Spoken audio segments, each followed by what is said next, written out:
새해 첫 주일에 우리에게 주시는 하나님의 말씀은 창세기 28장 1절부터 15절까지 말씀입니다. 구약성경 40면 창세기 28장 1절부터 15절까지 말씀입니다. 이 계시의 말씀을 제가 받들어 읽어드릴 때 살아계신 하나님의 음성을 들으실 수 있기를 바랍니다. 이삭이 야곱을 불러 그에게 축복하고 또 당부하여 이르되 너는 가나안 사람의 딸들 중에서 아내를 맞이하지 말고 일어나 밧단 아람으로 가서 내 외조부 부두엘의 집에 이르러 거기서 내 외삼촌 라반의 딸 중에서 아내를 맞이하라. 전능하신 하나님이 내게 복을 주시어 네가 생육하고 번성하게 하여 네가 여러 족속을 이루게 하시고 아브라함에게 허락하신 복을 내게 주시되 너와 함께 내 자손에게도 주사 하나님이 아브라함에게 주신 땅 곧 네가 거류하는 땅을 네가 차지하게 하시기를 원하노라. 이에 이삭이 야곱을 보내매 그가 밧단 아람으로부터 가서 라반에게 이르렀으니 라반은 아람 사람 부두엘의 아들이요 야곱과 에서의 어머니 리브가의 오라비더라. 에서가 본즉 이삭이 야곱에게 축복하고 그를 밧단 아람으로 보내어 거기서 아내를 맞이하게 하였고 또 그에게 축복하고 명하기를 너는 가나안 사람의 딸들 중에서 아내를 맞이하지 말라 하였고 또 야곱이 부모의 명을 따라 밧단 아람으로 갔으며 에서가 또 본즉 가나안 사람의 딸들이 그의 아버지 이삭을 기쁘게 하지 못하는지라. 이에 에서가 이스마엘에게 가서 그 본처들 외에 아브라함의 아들 이스마엘의 딸이요 느바요스의 누이인 마할랏을 아내로 맞이하였더라. 야곱이 브엘세바에서 떠나 하란으로 향하여 가더니 한 곳에 이르러는 해가 진지라. 거기서 유숙하려고 그곳에 한 돌을 가져다가 베개로 삼고 거기 누워 자더니 꿈에 본즉 사닥다리가 땅 위에 서 있는데 그 꼭대기가 하늘에 닿았고 또 본즉 하나님의 사자들이 그 위에서 오르락 내리락 하고 또 본즉 여호와께서 그 위에 서서 이르시되 나는 여호와니 너의 조부 아브라함의 하나님이요 이삭의 하나님이라. 네가 누워있는 땅을 내가 너와 네 자손에게 주리니 네 자손이 땅에 티끌같이 되어 네가 서쪽과 동쪽과 북쪽과 남쪽으로 퍼져나갈지며 땅의 모든 족속이 너와 네 자손으로 말미암아 복을 받으리라. 내가 너와 함께 있어 네가 어디로 가든지 너를 지키며 너를 이끌어 이 땅으로 돌아오게 할지라. 내가 내게 허락한 것을 다 이루기까지 너를 떠나지 아니하리라 하신지라. 아멘. 오늘 새해 첫 주일입니다. 지난 주간 신정과 또 특별 새벽 기도의 기간 중에 뵙지 못했던 오늘 처음 뵙는 모든 분들에게도 하나님의 은혜가 함께 하시기를 바랍니다. 새해를 맞이해서 더욱 건강하시고 또 평안하시고 주님이 주시는 형통함을 누리는 해가 되시기를 우리 예수님의 이름으로 간절히 축원합니다. 우리가 새해 첫날 첫 시간 1월 1일 자정에 예배를 드리고 이 한 해를 시작을 했습니다. 또 그 다음 1월 2일부터 시작해서는 이제 다음 주까지 19일 동안 16일간에 걸쳐서 새벽 기도의 시간을 갖고 있습니다. 이런 일을 하는 이유가 여러 가지가 있습니다만은 이제 그 가운데는 우리에게 이런 소망함이 있습니다. 새해에는 좀 더 좋은 일이 많은 한 해 하나님께서 함께하여 주시어서 풍성한 은혜가 넘치는 해가 되기를 소망하는 마음입니다. 이런 생각을 가지고 있다가 이제 지나간 과거를 돌아보았습니다. 과거에도 우리는 이제 반복적으로 해가 시작되는 첫 시간이 되면 예배를 드리는 일을 했습니다. 꼭 자정이 아니더라도 이른 아침 시간에 첫 예배를 통해서 하나님과 함께하는 시간을 갖고자 하는 마음을 가지고 있었습니다. 또 길이는 좀 다르겠지만 때로는 일주일 혹은 2주일 아니면 짧게는 2, 3일이라도 새벽 기도에 나와서 기도하면서 올 한 해는 좀 달랐으면 하는 소망을 가지고 시작을 했던 적도 여러 번 있습니다. 그런데 이제 그 후에 진행된 그 1년 동안 과연 우리는 어떤 은혜를 받았는가 하는 것을 돌아보는 것입니다. 우리가 새해에는 서로 간에 목회자와 성도 간에 뿐만이 아니라 가족들 간에나 이웃 간에도 새해 복을 많이 받으라고 하는 축복과 덕담으로 한 해를 시작하는데 정말 열말이 지나고 한 해를 결산해서 보면 우리가 그 축복한 것처럼 하나님께로부터 많은 복과 은혜를 받아서 정말 복된 한 해를 보냈노라고 감히 그렇게 말할 수 있는 인생 얼마나 되겠는가 하는 생각을 하게 되는 것입니다.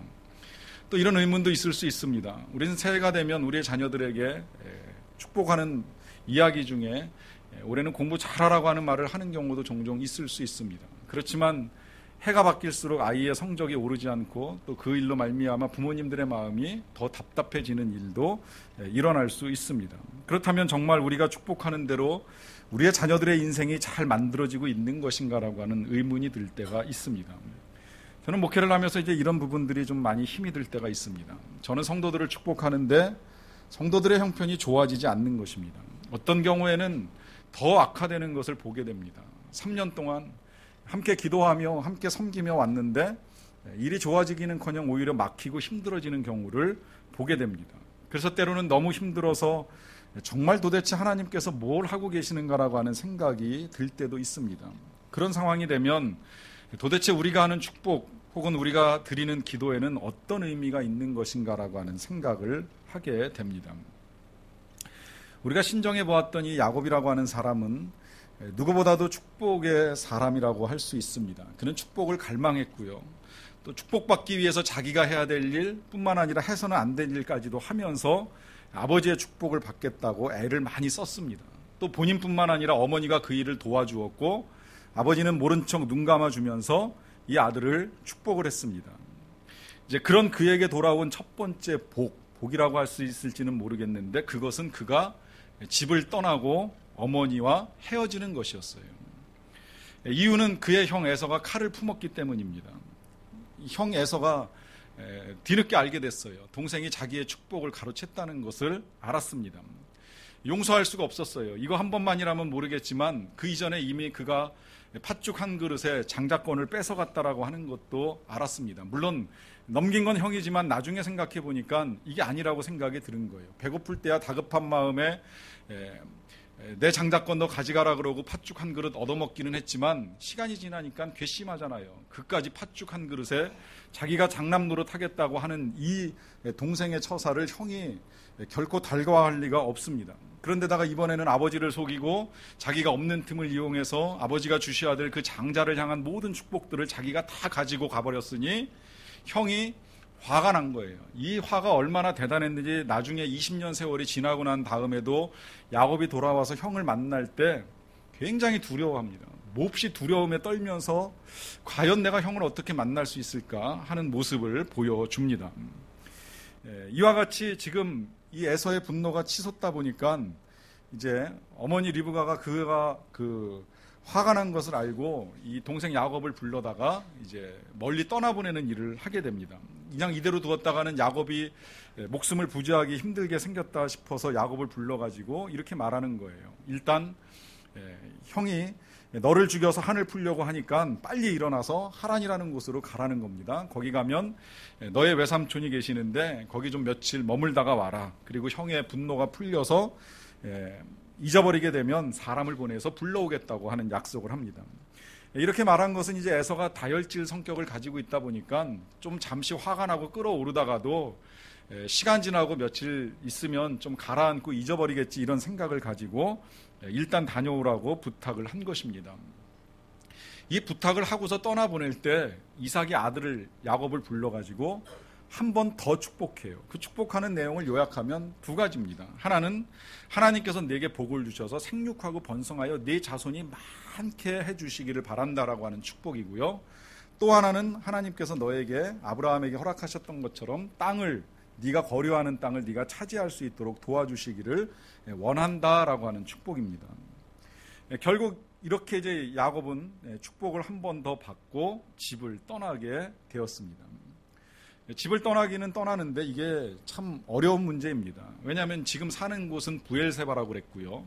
목적지는 하란입니다. 정확하게 거리를 재면 약 483km 이상이 됩니다. 지금 오늘날에야 이제 거리로 따지자면 서울에서 부산 정도 되는 거리인데요. 이거 그냥 차 타고 가면 한 너댓 시간, KTX 타면 한 3시간이지만 당시에 교통수단이 특별하지 않을 때 걸어간다고 생각을 해보세요. 그렇다고 또 도로 표지판이 있는 것도 아니고 지도가 있는 것도 아니고 게다가 동행자도 없습니다. 저는 혹시 야곱이 누구랑 같이 간 거 아닐까라고 생각을 해봤지만 아무리 성경을 보고 또 주석을 봐도 야곱은 홀로 간 것이 분명합니다. 또 그럴 수밖에 없는 것이 급하게 떠났거든요. 짐도 제대로 못 챙겼어요. 얼마나 짐을 못 챙겼는지 잠잘 때 이 옷 한 벌 접어서 그 베고 잘 만한 옷이 없어가지고 돌베개를 베고 잘 만큼 불편하게 떠났습니다. 또 그럴 수밖에 없었던 것이 지금 형이 화가 잔뜩 나 있으니까 괜히 어물어물 지체하다가는 잘못하면 형한테 죽을 수도 있다라고 하는 생각 때문에 아주 부지런히 달려갔으리라고 생각할 수 있습니다. 이 먼 거리를 차량도 가지 못하는 상태에서 간다라고 하면 쉬운 일이 아닌데 하루 정도 걸렸을지 이틀 정도 걸렸을지는 모르겠지만 이제 그가 도착한 목적지가 루스라고 하는 곳이었어요. 여기 루스는 이제 부엘세바 집에서부터 한 100km 정도 떨어진 곳입니다. 그러니까 하루 이틀 정도 걸렸으리라고 생각을 했는데 거기 도착을 해서 밤을 맞게 되었습니다. 해가 졌으니까 잠을 자야겠다고 생각을 했겠지요. 그래서 돌베개를 베고 잠을 청하는데 잠이 오겠습니까? 집을 처음 떠나봤고요. 또 이 유대 광야가 좀 우리하고 다른 것은 뭐냐면 낮에는 태양이 내려쪼일 때 그렇게 뜨겁게 내려쪼이다가도 해만 딱 떨어지고 나면 말도 못하게 춥습니다. 그래서 원래 그 유대 광야 사람들이 천막을 가지고 살아가는 이유가 바람을 막고 추위를 막기 위해서 그렇게 주거 시설을 해놓고 살아가요. 가끔은 그 주택 가운데 지붕이 없는 벽만 만들어 놓은 집들도 간혹 볼 수 있는데 이유는 비는 내리지 않지만 밤이 되면 바람이 차갑다 보니까 바람을 막기 위해서 벽만 쳐놓고 살아가는 일들도 흔하게 일어납니다. 그런 광야에서 바람 피할 곳 없는 곳에서 바람 소리 들려오는 그 적막한 광야에서 잠을 청합니다. 어쩌면 멀리서는 짐승의 울음소리가 들려왔을 수도 있습니다.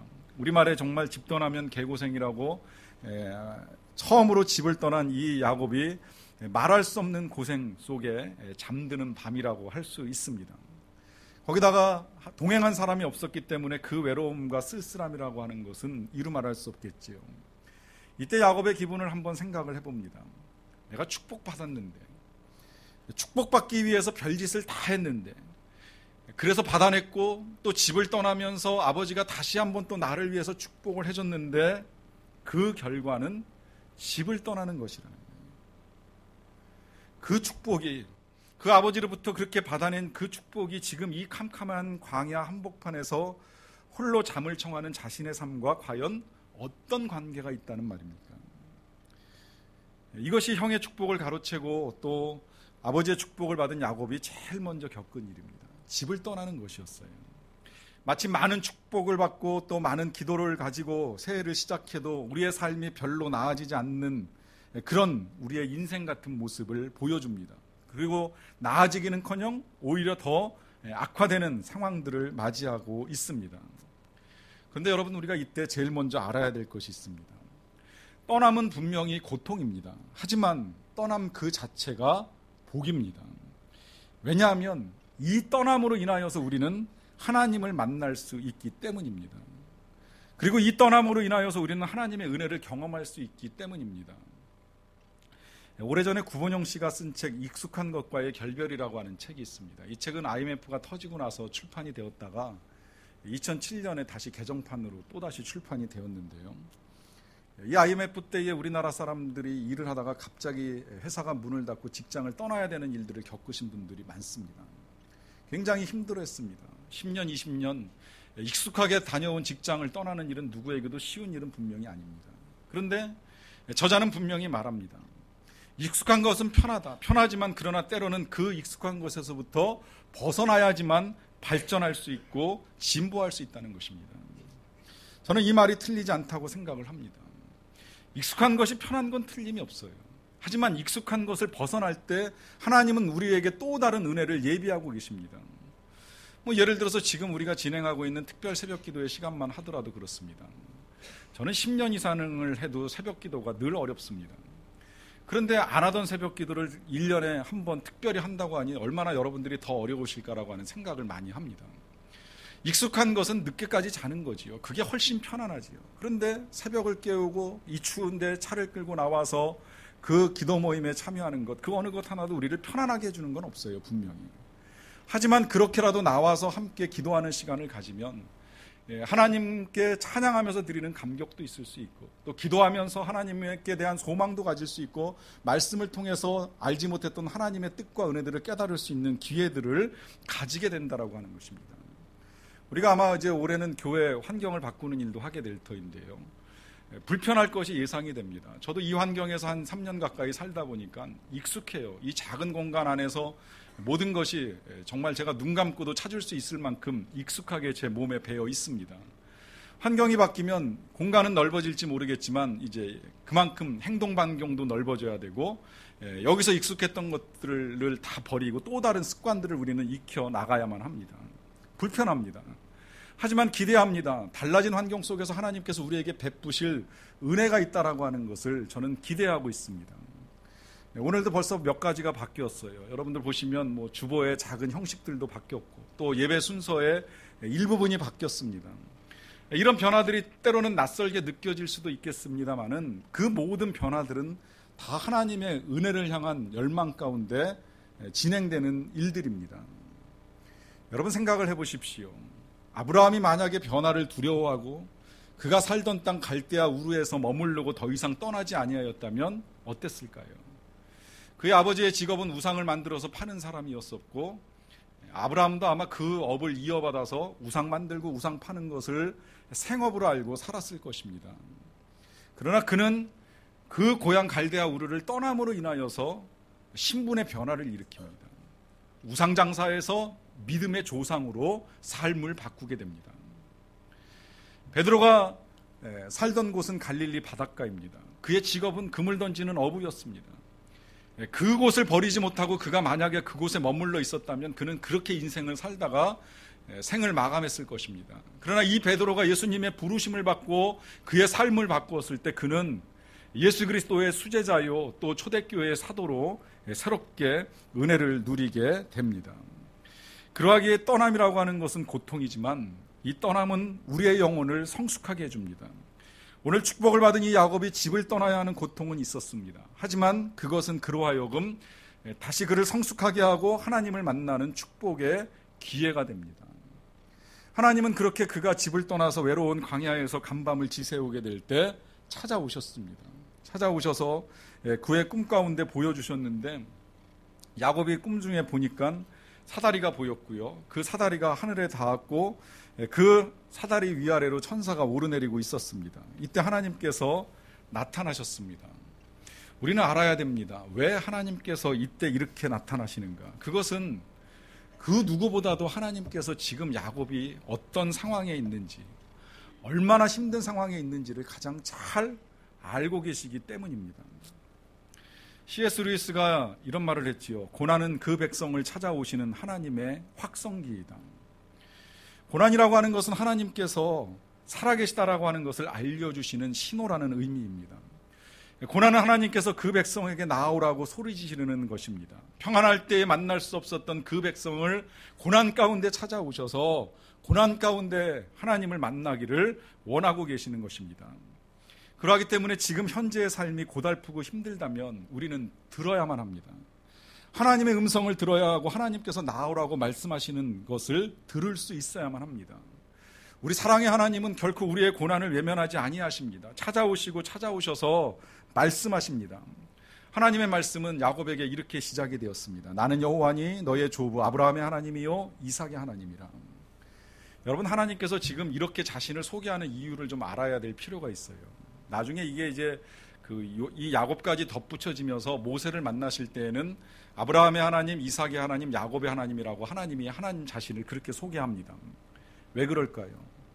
의미가 있지요. 그것은 아브라함 때 살아계셨던 하나님이 이삭 때도 살아계시고, 이삭 때 살아계신 하나님이 야곱하고도 함께 하시면서 또 후일에는 모세와도 함께 일하시는 하나님이신 것을 그대로 드러내시는 겁니다. 사람들은 세상을 떠납니다. 아브라함도 이삭도 야곱도 때가 되면 다 세상을 떠났지만 영원하신 하나님은 살아계셔서 결코 우리를 떠나는 일이 없다는 것을 가르쳐주고 계십니다. 지금까지 이 야곱은 부모님과 함께 살았습니다. 불가피하게 헤어졌어요. 이젠 그는 부모님들로부터 도움을 받을 수가 없습니다. 그러나 하나님은 영존하시는 하나님은 지속적으로 살아계셔서 그와 함께 하시며 그를 도우실 수 있다라고 하는 것을 이 귀한 이름을 통해서 야곱에게 가르쳐 주고 계십니다. 그래서 이 살아계신 하나님이 하시는 첫 번째 말씀, 내가 너와 함께 있겠다고 약속을 하십니다. 내가 너와 함께 있겠다. 이 하나님께서 야곱하고 함께 계시는 증거, 또 함께 계시면서 하시는 일은 무엇인가? 그 첫째는 이렇게 말씀하십니다. 네가 어디로 가든지 너를 지켜주겠다. 우리 하나님께서 우리와 함께 계시면서 제일 먼저 하시는 일은 지켜주시는 일. 다시 말씀드리면 돌보시고 보호해 주시겠다라고 하는 약속입니다. 이 야곱은 이제 그 약속대로 하나님이 보호해 주시는 것을 여러 번 경험을 하는데 그 단적인 사건이 하나 있어요. 그 뭐냐면 이제 그 삼촌네 집에 가서 재산을 많이 모읍니다. 근데 이게 이제 가만 보니까 삼촌이 봤을 때는 좀 괘씸하다는 생각이 또 들었어요. 우리 집에 와가지고 야곱의 재산이 자기 자신의 재산보다 훨씬 더 많아지는 걸 보니까 삼촌 입장에서는 좀 속이 상했습니다. 야곱이 이걸 눈치를 챘어요. 여기 더 있다가는 별로 좋지 않겠다 싶어가지고 어느 날 밤에 자기 아내들과 자식들을 다 데리고 자기가 모은 그 모든 재산들을 다 챙겨서 도망을 갑니다. 삼촌 몰래 야반 도주를 하는 거예요. 근데 그걸 삼촌이 알고 이튿날 그 야곱을 쫓아가는데 쫓아가서 야곱을 만나자마자 삼촌이 하는 말이 있습니다. 너를 해할 만한 능력이 내 손에 있으나 너희 아버지의 하나님이 어젯밤에 내게 말씀하시기를 너는 삼가 야곱에게 선악간에 말하지 말라 하셨느니라. 무슨 이야기예요? 선악간에 말하지 말라는 건 야곱이 잘못됐다는 것이고 또 야곱을 해할 만한 능력이 라반의 손에도 있다는 거예요. 그런데 간밤에 하나님의 꿈에 나타나셔가지고 이 라반에게 야곱 건드리지 말라고, 건드리면 안 된다고 강하게 말씀하셨기 때문에 내가 널 찾아왔지만 그냥 돌려보내겠다라고 하면서 돌아가는 겁니다. 하나님이 약속하신 대로 이 야곱을 지켜주신 거예요. 죽을 뻔한 위기에서 보호하신 겁니다. 그 후에도 그것뿐만이 아니라 나중에 뭐 형 에서를 만날 때나 또 세겜 족속에 의해서 위협을 당할 때나 다 한 번도 빠지지 않고 하나님은 지켜주십니다. 여러분, 우리가 새해를 함께 시작하면서 하나님과 함께 시작하면서 이 사실을 믿으시기 바랍니다. 하나님이 여러분들과 함께 하십니다. 하나님이 지켜주실 것을 믿으시기 바랍니다. 그럴지라도 혹 의문이 들 수 있어요. 하나님 지켜주시는데 왜 이렇게 힘들지? 시편 121편을 가지고 이 아이들이 보는 만화처럼 그 플래시로 만들어진 영상을 오래전에 한번 본 적이 있는데요. 그 찬양이 나옵니다. 오늘 우리가 이제 설교 후에 부르게 될 하나님 너를 지키시는 자라고 하는 찬양을 배경으로 해서 나오는 그림인데요. 한 어린아이 같은 그 크리스천이 무릎을 꿇고 하나님 앞에 기도를 드리고 있습니다. 기도하는 말이 이 만화의 글씨로 쓰여져요. 하나님 저를 지켜주세요. 하나님 저를 도와주세요. 보호해주세요 하는 기도를 드립니다. 한참 기도를 드리고 있는데 돌멩이 하나가 날라와가지고 이 사람을 툭 치고서 이제 떨어졌어요. 머리에 상처가 났습니다. 약간 멍이 들었어요. 화가 났습니다. 그러면서 이제 투덜댑니다. 지켜주신다고 약속해놓고선 여기까지 이제 이야기가 된 거예요. 그러다가 이제 그 아이의 그림이 작아지면서 기도하는 사람의 모습이 작아지면서 그 앞에 아주 크신 예수님이 양팔을 벌리고 그를 막아서고 있는 것을 보여줍니다. 그리고 그 막아서고 계신 예수님의 몸에는 수없이 많은 돌들이 날라오고 있습니다. 그걸 그 예수님이 다 막아서 맞고 계시다가 뒤에서 기도하다가 돌 한 개를 맞고 투덜거리는 사람을 향해 뒤돌아보시면서 하시는 말씀입니다. 돌이 하나 튀었나 보구나. 계속해서 막아줄게. 여러분, 이 만화의 의미가 무엇이겠습니까? 수없이 많은 돌들이 우리를 향해서 날라와 우리를 힘들게 하지만 그걸 하나님이 다 막고 계신 겁니다. 주님이 대신 맞아주고 계십니다. 그 중에 한두 개가 삐져가지고 우리의 몸에 닿게 되면 우리는 그것 때문에 힘들다고, 그것 때문에 어렵다고, 왜 내가 이렇게 고통스럽느냐라고 하면서 하나님을 원망하지만 실상은 하나님께서 지켜주셨기 때문에 그만하다는 거예요. 하나님이 지켜주시고 보호하지 아니하시면 더 큰 어려움이 우리 앞에 있을 수도 있습니다. 더 힘들고 어려운 일들을 만날 수도 있습니다. 그래도 하나님이 지켜주시니까 우리가 이만큼의 건강도 누리고 이만큼의 평안도 누리며 사는 것이지, 만약에 그것이 아니라면, 하나님께서 그 보호의 손길을 거두신다면 우리의 인생은 지금보다도 훨씬 더 엉망이 되었을 수도 있습니다. 그래서 우리가 하나님이 지켜주신다라고 하는 믿음을 가지고 살아야만 합니다. 하나님 또 야곱에게 약속합니다. 너를 이끌어 이 땅으로 돌아오게 할지라. 지금 야곱은 길 떠나고 있죠. 야곱의 생각은 그랬을지 모릅니다. 잠시 떠나는 거예요. 엄마 말대로 그 어머니가 약속하신 대로 그냥 며칠만 다녀오면 되겠지, 이렇게 생각하고 떠났습니다. 그런데 막상 시간이 20년 세월이 흐르지요. 이와 같이 사람들이 생각하는 것과 하나님께서 알고 계시는 것이 다를 수 있는데요. 떠나는 것도 쉽지는 않지만 돌아오는 것도 결코 쉽지 않다는 것을 하나님께서 알고 계셨습니다. 그래서 약속하시는 거예요. 너를 이끌어 이 땅으로 돌아오게 할지라. 이 말씀은 시간은 걸리겠지만, 시간은 걸리더라도 하나님께서 어디를 가든지 인도해 주시겠다라고 하는 약속입니다. 이 인도하심, 하나님의 이 인도하심 속에는요, 떠나게 하심도 있고 때로는 머무르게 하심도 있고 또 다시 또 떠나고 도착하는 인생의 변화들이 다 포함이 됩니다. 그 여정들을 다 도와주시겠다는 거예요.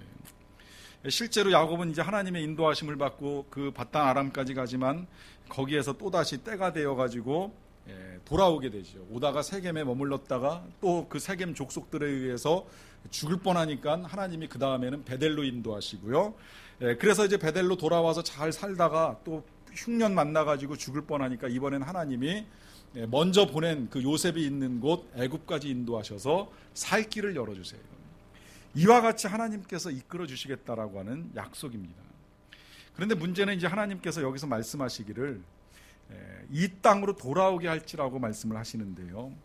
여기 이 땅이 어느 땅인가 잘 생각을 해볼 필요가 있습니다. 특별히 이 약속을 하실 때 이제 하나님께서요, 그 13절에 보시게 되면 이렇게 약속하시면서 이 땅에 대한 약속을 하시는데, 나는 여호와니 너의 조부 아브라함의 하나님이요 이삭의 하나님이라 이렇게 소개하셨고요.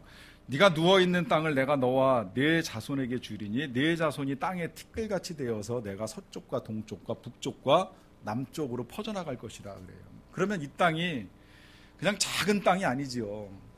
자손이 땅의 티끌처럼 많아지고 그 많아진 자손들이 동서남북으로 퍼져나갈 만한 땅이라고 하니 어마어마하게 큰 땅입니다. 그러니까 지금 말씀하시는 이 하나님이 약속하시는 땅은 지금 야곱이 누워 잠자는 베델 땅만 말씀하시는 것도 아니고요. 또 그가 떠나왔던 집 고향 땅 브엘세바만을 말씀하시는 것이 아니라 장차 이 야곱의 후손 이스라엘 백성들 전체가 다 살게 될 가나안 지역 전부를 말씀하고 계시는 겁니다.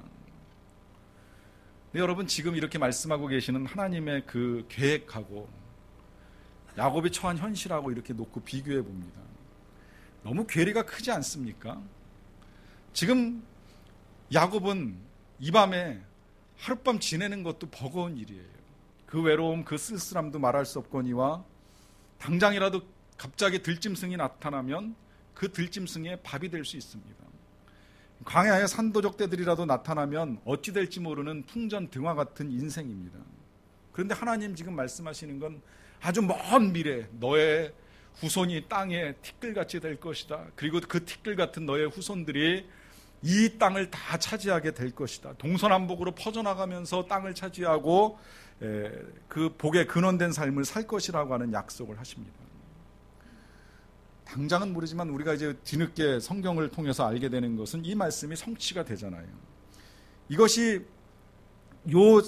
지금 광야에 누워있는 야곱의 눈으로 볼 때는 먼 미래의 일이지만 시간이 지나면서 이 모든 하나님의 약속들은 다 성취가 되었습니다.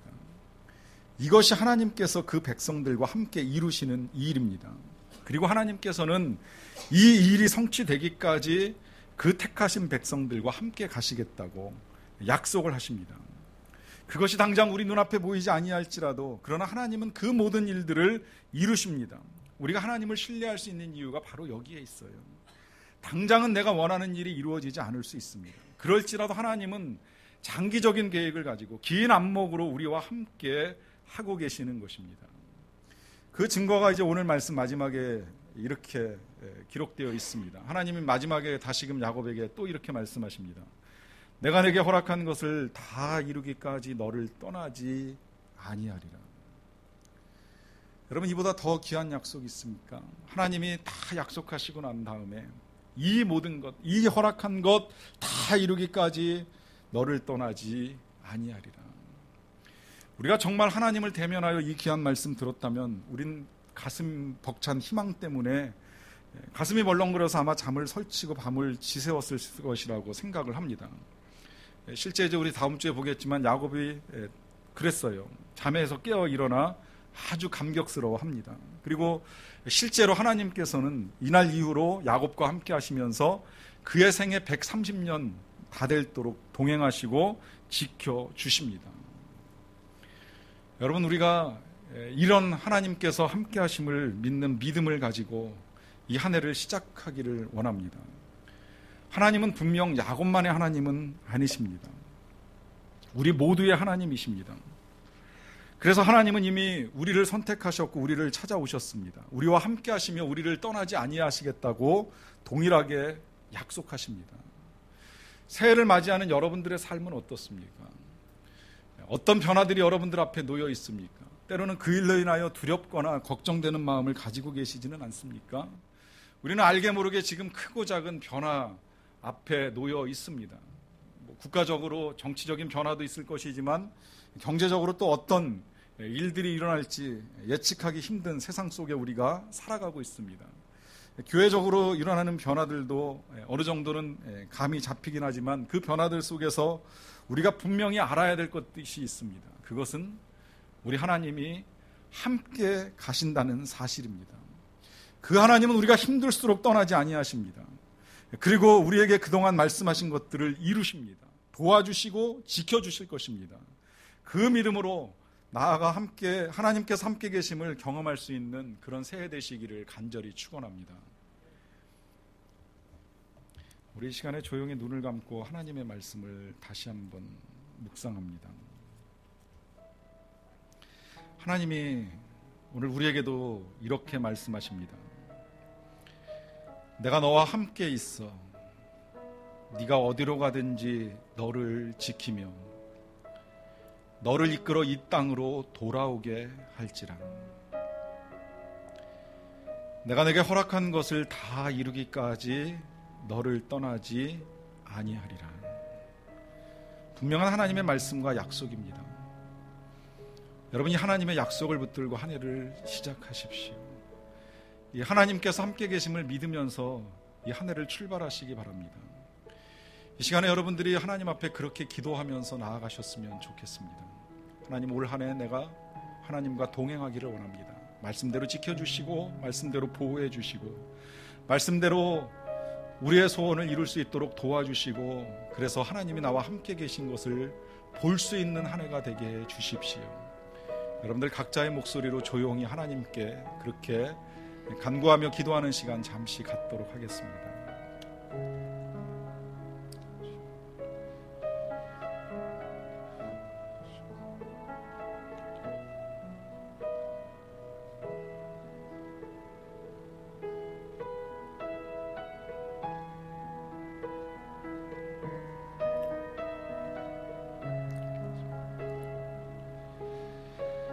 사랑의 우리 아버지 하나님께서 새해를 시작하고 첫 예배를 드리는 우리들에게 함께 하시겠다고, 떠나지 아니하시겠다고, 도와주시겠다고, 지켜주시겠다고 말씀해 주셔서 진심으로 감사를 드리옵나이다. 홀로 있으나 홀로 있지 아니함을 이제 알겠사오니 이제 하나님과 함께 담대하게 하옵소서. 하나님과 함께 지혜로운 자들이 되게 하여 주시옵소서. 하나님과 함께 우리가 어디로 가든지 늘 씩씩하게 주님 도와주심을 믿고 살아가는 자들이 되게 하여 주시옵소서. 그래서 올 한 해 하나님과 함께 승리하고 하나님과 함께 형통하고 하나님과 함께 건강하게 하여 주시는 은혜를 누리며 살아갈 수 있는 우리 모두가 되게 하여 주시옵소서. 예수님의 이름으로 기도하옵나이다.